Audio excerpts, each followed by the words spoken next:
Hello wrestling fans, the Wrestling Wizard here and welcome to another video. Now today's video is just a fun video where we're going to look ahead to this year's SummerSlam and try and make some bold predictions in terms of what shocks and surprises we might get and of course returns. Now this year's SummerSlam is absolutely stacked. We still haven't had all the matches confirmed and it feels this is going to be like a 5-hour event. It feels like WrestleMania where we're going to actually need 2 nights to fit in all the matches on the show. I'm sure they'll find a way. I'm sure not every single match is going to go on for like 20 minutes, but we'll have to wait and see how it unfolds. Now, before we get into the juicy stuff, as always, it'd be very much appreciated if you could like the video, share the video, and even better, subscribe if you're new. So let's get to it. So let's kick things off with possible returns we could see at this year's SummerSlam. And we gotta kick things off with our first pick in the Boogeyman. Only joking. This dude still gives me nightmares. But to be fair, in all seriousness, I think he'd actually get a pretty good pop if he did return. But let's be serious for a second. I'm actually going to go through 5 legitimate picks I can see actually happening, not the Boogeyman. Now, I've got to kick things off with, of course, Randy Orton. Now, you've got to think this is one of Triple H's big surprises, big returns up his sleeve. I did do a separate video on this, 3 ways in which you could book Randy Orton's return, so go check that out if you haven't already. But we haven't seen the Viper since May of last year. He is missed so much within WWE. At one point, we thought his back injury was going to put him out on the shelf for good. Thankfully, it doesn't sound like it is going to. There's more positive news as of late. It looks like Randy Orton has fully recovered from this back injury and he will be back soon. But as I said, go check that video out if you haven't already. Second pick, man, I miss this dude, Big E. We haven't seen him for even longer. I think it was March of last year, the last time we saw Big E. Of course, fractured his C1 and C6 vertebrae. And at one point, obviously, we were fearing for Big E's career. Thankfully, has made a recovery. Certainly not a speedy one. This is obviously going to have taken time. And WWE were only ever going to return him when he was fully ready. As in, like, overly ready to come back to WWE. We'll miss him. I miss that comedic side in WWE. Mixed with that lethal version of Big E, which we know there can be. You know, you go back to the Big E Langston days. Of course, former WWE champion as well. We can't overlook Big E. Next up, we turn our attention to the women's division. Now, obviously, we're going to get Trish versus Becky in a one-on-one match at this year's SummerSlam.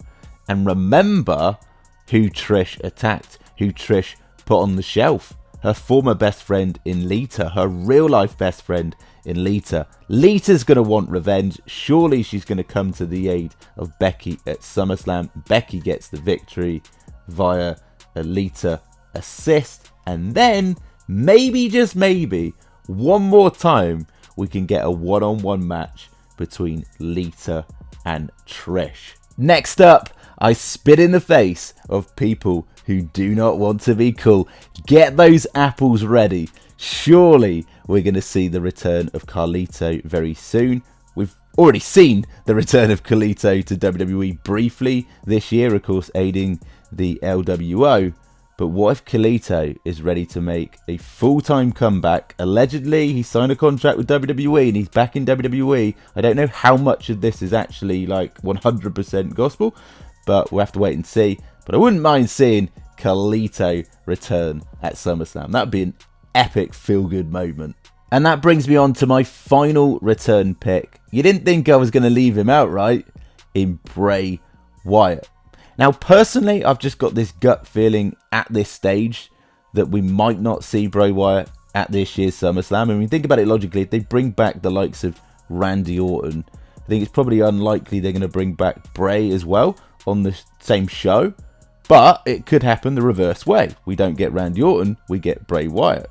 Or we get The Fiend. That would be absolute madness, wouldn't it? I know a lot of fans are speculating things coming full circle. Remember, Roman Reigns did attack The Fiend at SummerSlam 2020 when, of course, he returned to WWE after a brief hiatus around the sort of COVID era.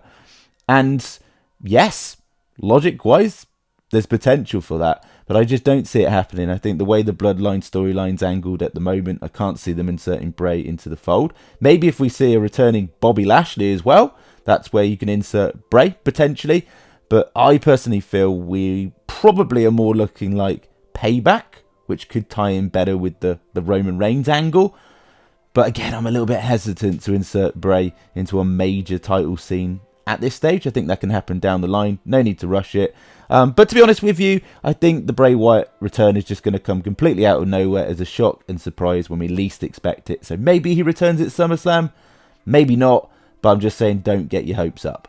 Now we're going to quickly round this video off by coming out with some potential surprises that Triple H and WWE Creative might have up their sleeves. Now, of course, there's much hype surrounding the Jey Uso Roman Reigns match, and literally everything is on the line here. The position as the head of the table, the tribal chief, and of course the undisputed title. Now, I personally feel that Jey isn't going to beat Roman, and in that case, you've got to think, how does Jey lose? Now, it'd be pretty underwhelming if we just get a clean loss. Roman pins Jey and that's the end of that. Maybe there might be some twists and turns with Solo and Paul. I'm sure there will be. But what if Jimmy Uso is the power play in all of this?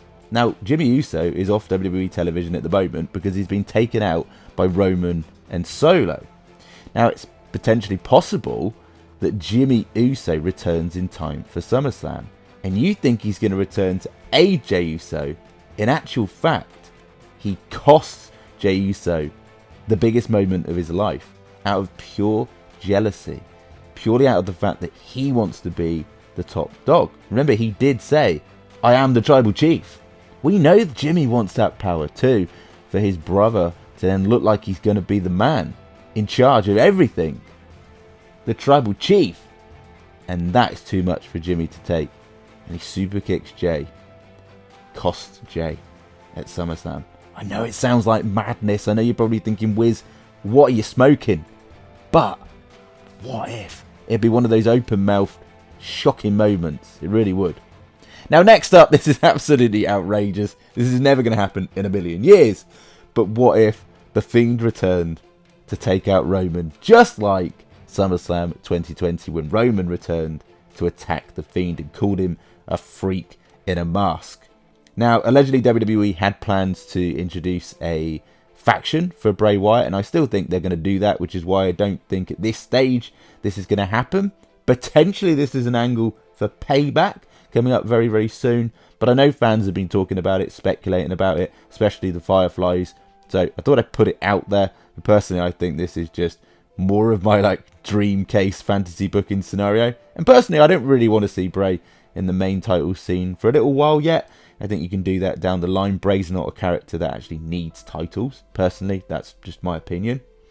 Next up, a couple of ones to finish on in terms of the title scene. Drew McIntyre beating Gunther to end his historic reign. Now, I know this isn't really a massively unpredictable scenario. It could likely happen. I mean, look at the caliber of Drew McIntyre. You could argue, why is he in the mid-card title scene? He should be in the main event title scene. But that's just the point. Drew McIntyre is probably the most credible person to dethrone Gunther. But at the same time, it would be a huge shock. We can't rule out that. So I'm going for the surprise in Drew McIntyre beating Gunther. So that brings me on to my final fantasy booking scenario. I don't think this is going to happen in a million years. This is just absolutely out there. But imagine if Finn Balor defeated Seth freaking Rollins to become the new World Heavyweight Champion. Finn Balor is doing some of his best character work in his entire career, in my personal opinion. He's a genuine, credible threat for Seth Rollins. Now, of course, we know we got Damian Priest lurking in the background, so, you can't rule off the fact that Damian Priest could cash in to become the new World Heavyweight Champion, but I think they're going to save that storyline for down the line. Imagine the dominance within the Judgment Day. Finn is the World Champion. You've got Dominic Mysterio now as the North American Champion. Rhea is the Women's World Champion. Damian Priest, the Money in the Bank briefcase holder. Just imagine, and then of course the teases for the months down the line with Damian cashing in potentially on Finn. coming from within the Judgment Day, a betrayal there, like that would be a pretty cool angle.